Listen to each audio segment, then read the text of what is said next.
देश में चल रहा विधानसभा चुनावी माहौल इस वक्त काफी राजनीतिक आरोप प्रत्यारोपों से भरा हुआ है। शनिवार को हरियाणा सहित जम्मू कश्मीर विधानसभा का चुनावी मतदान समाप्त हुआ और इन दोनों विधानसभा के एग्जिट पोल भी सामने आने लगे हैं और इन दोनों विधानसभा चुनाव में इंडिया अलायंस बढ़त लेता स्पष्ट दिख रहा है। तो वही आने वाले नवंबर में महाराष्ट्र का विधानसभा चुनाव भी होने जा रहा है।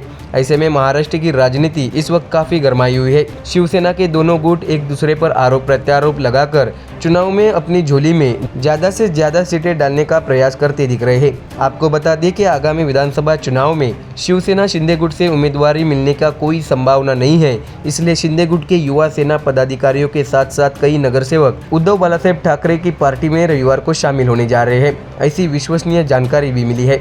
माना जा रहा है कि विधानसभा चुनाव में महायुति के कल्याण डोंबिवली में उम्मीदवारों को रोकने की रणनीति है। मुख्यमंत्री एकनाथ शिंदे, सांसद डॉक्टर श्रीकांत शिंदे के आशीर्वाद से जिस परिवार ने कल्याण डोंबिवली नगर पालिका में महापौर, स्थायी समिति के पदों, एक ही घर में 3 नगर सेवक पदों और अन्य पार्टी पदों का उपभोग लिया, माना जाता है कि ऐसे ही परिवार के युवा पदाधिकारी शिवसेना उद्धव बालासाहेब ठाकरे के पार्टी में प्रवेश की पहल की है। विश्वसनीय जानकारी है कि शिंदे गुट के करीब 12 नगर सेवक इस युवा पदाधिकारी के नेतृत्व में शिवसेना उद्धव बालासाहेब ठाकरे की पार्टी में शामिल होंगे। आपको बता दें कि डोंबिवली निर्वाचन क्षेत्र जनसंघ के समय से ही भाजपा का पारंपरिक गढ़ रहा है। जगन्नाथ पाटिल से लेकर रविंद्र चौहान तक इस निर्वाचन क्षेत्र का नेतृत्व करते हैं। ऐसे में शिंदे शिवसेना के एक युवा नेता ने वरिष्ठों से आग्रह किया कि उन्हें इस निर्वाचन क्षेत्र से उम्मीदवार बनाया जाना चाहिए। ऐसे में इस नेता को कुछ दिनों तक वरिष्ठों का समर्थन मिला। हालांकि इस युवा नेता ने पिछले 3 महीने से लोक निर्माण मंत्री रविंद्र चौहान को लेकर आक्रामक रूप अपनाना शुरू कर दिया था। मंत्री रविंद्र चौहान के जन्मदिन के अवसर पर इस युवा नेता के आदेश पर शहर में उनका चित्रण करने वाला एक पोस्टर लगाया गया था। इस मुद्दे पर महायुति के वरिष्ठ नेताओं के बीच तीखी नोकझोंक हुई। बीजेपी के वरिष्ठ नेताओं ने शिवसेना के वरिष्ठ नेताओं से कहा कि बीजेपी महायुति का पालन करेगी और शिवसेना के युवा नेता उसके खिलाफ बगावत कर महायुति में तेढ़ निर्माण करे। ऐसा बीजेपी वरिष्ठ नेताओं ने शिवसेना को सुनाया था। इसके बाद शिंदे पिता पुत्र ने डोंबिवली में युवा नेता को किनारा कर दिया। इसे किनारे करने के लिए इस युवा नेता की पुलिस व्यवस्था को हटा दिया गया। जैसे ही ये सारी गतिविधियां इस युवा नेता के दिल पर लगी, उन्होंने शिंदे शिवसेना को राम राम करने का फैसला किया। आपको ये भी बता दें कि इस युवा नेता ने गणेशोत्सव के दौरान अपने पीढ़ीगत दुश्मन के घर जाकर भगवान गणेश के दर्शन करने के लिए कोई झिझक नहीं दिखाई। इससे कई लोग हैरान रह गए। माना जा रहा है कि शिवसेना ने इस युवा नेता को अपने चंगुल से छुड़ा लिया है, क्योंकि अगर इस युवा नेता ने शिवसेना के कई नगर सेवकों के साथ बगावत की तो इसकी कीमत महायुति को चुकानी पड़ेगी। इस युवा नेता ने कल्याण डोंबिवली में अपने परिचितों के बीच लगभग 12 नगर सेवकों और पदाधिकारियों को एक गुट बनाकर उद्धव बालासाहेब ठाकरे की पार्टी में शामिल होने की तैयारी की है। समझा जाता है कि पार्टी प्रवेश का यह कार्यक्रम मातोश्री पर होगा। आपको बता दें कि एक पूर्व नगर सेवक जो कल्याण पूर्व में विधानसभा चुनाव में रुचि रखते हैं, लेकिन उन्हें शिवसेना से नामांकन मिलने की संभावना नहीं है, वह भी इन युवा कार्यकर्ताओं के साथ पार्टी में शामिल होने जा रहे हैं। ऐसे में पिछले 44 वर्षों से शिवसेना ठाकरे गुट में निष्ठापूर्वक काम कर रहे पदाधिकारियों और कार्यकर्ता इस सब से परेशान हैं। चर्चा है कि शिंदे गुट के बागियों को ठाकरे गुट के किचन कैबिनेट से प्रवेश दिया जा रहा है। इस संबंध में ठाकरे गुट के स्थानीय पदाधिकारियों ने पार्टी प्रमुख उद्धव ठाकरे से मुलाकात की। तो देखा दर्शकों आपने कैसे चुनाव से पहले शिवसेना के दोनों गुटों में अब दल बदल का सिलसिला जारी हो चुका है। ऐसे में आने वाले विधानसभा चुनाव में कौन बाजी मारता है, ये भी देखना होगा। Bureau report MDR news. Maharashtra की राजनीति इस वक्त काफी गर्म है।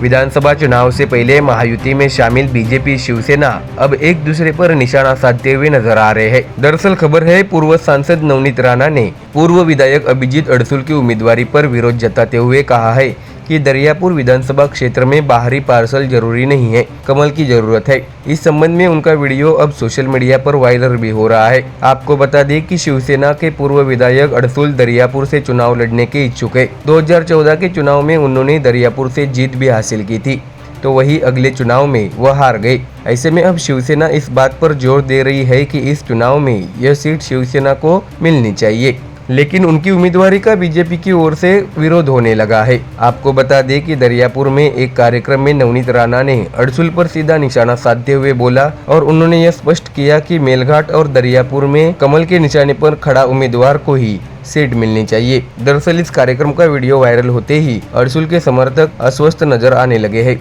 खबर है कि पूर्व सांसद नवनीत राणा ने दरियापुर के साथ मेलघाट पर भी बीजेपी का दावा किया। विधायक राजकुमार पटेल ने बच्चू कडू की प्रहार पार्टी छोड़कर शिवसेना में शामिल होने की तैयारी कर ली है। पटेल ने लोकसभा चुनाव में राणा के खिलाफ प्रचार किया था। इसके चलते राजनीति हलकों में पटेल की उम्मीदवारी पर राणा का विरोध बढ़ता जा रहा है। आपको ये भी जानकारी दे कि नवनीत राणा ने पूर्व विधायक अभिजीत अड़सुल की उम्मीदवारी का विरोध किया, तो वही सोमवार को शिवसेना सांसद डॉक्टर श्रीकांत शिंदे ने दरियापुर में बैठक की और इस बैठक में उन्होंने उद्धव ठाकरे की कड़ी आलोचना की। उन्होंने कहा कि कांग्रेस की वजह से ही ठाकरे कुछ सीटें जीतने में सफल रहे। उन्होंने ये भी कहा कि भविष्य में कांग्रेस उनके लिए अजीब स्थिति पैदा कर देगी। इसके साथ ही दर्शकों, खबर शरद पवार को मिले भारी झटके की सामने आई है।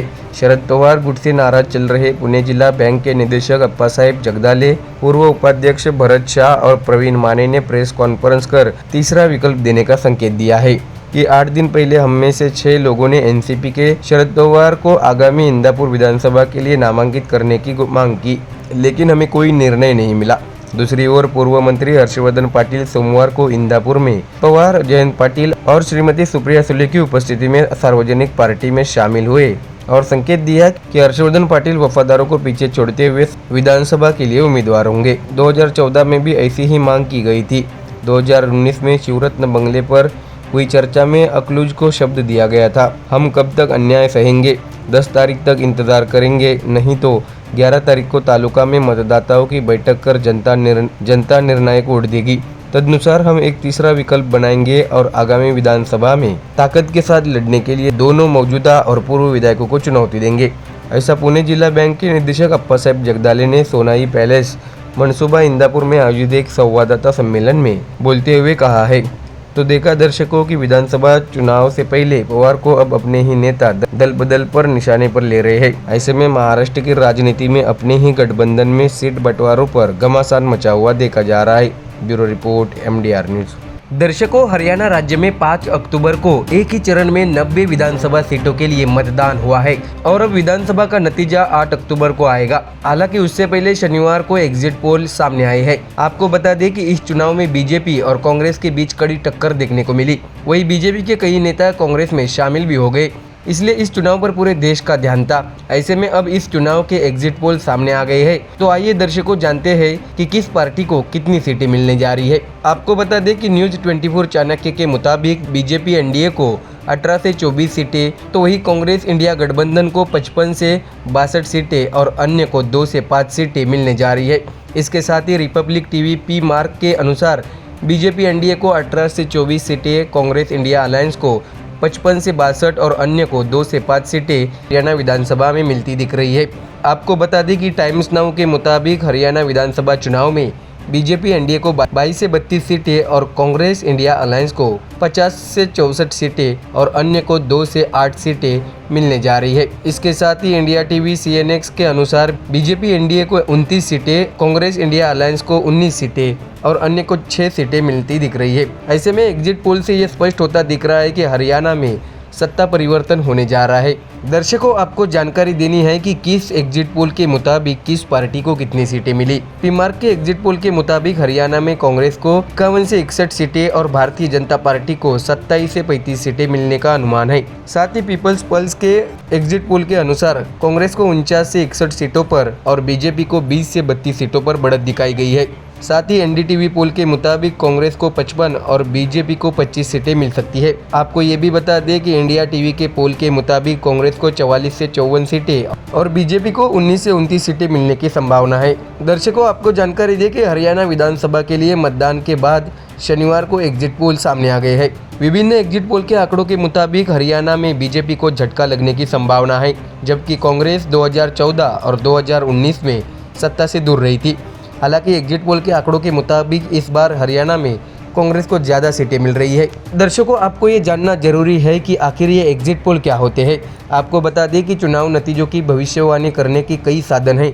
और एग्जिट पोल को सबसे विश्वसनीय साधन माना जाता है, क्योंकि एग्जिट पोल सटीक तो नहीं होता लेकिन नतीजे के करीब होता है। एग्जिट पोल एक चुनावी सर्वेक्षण है।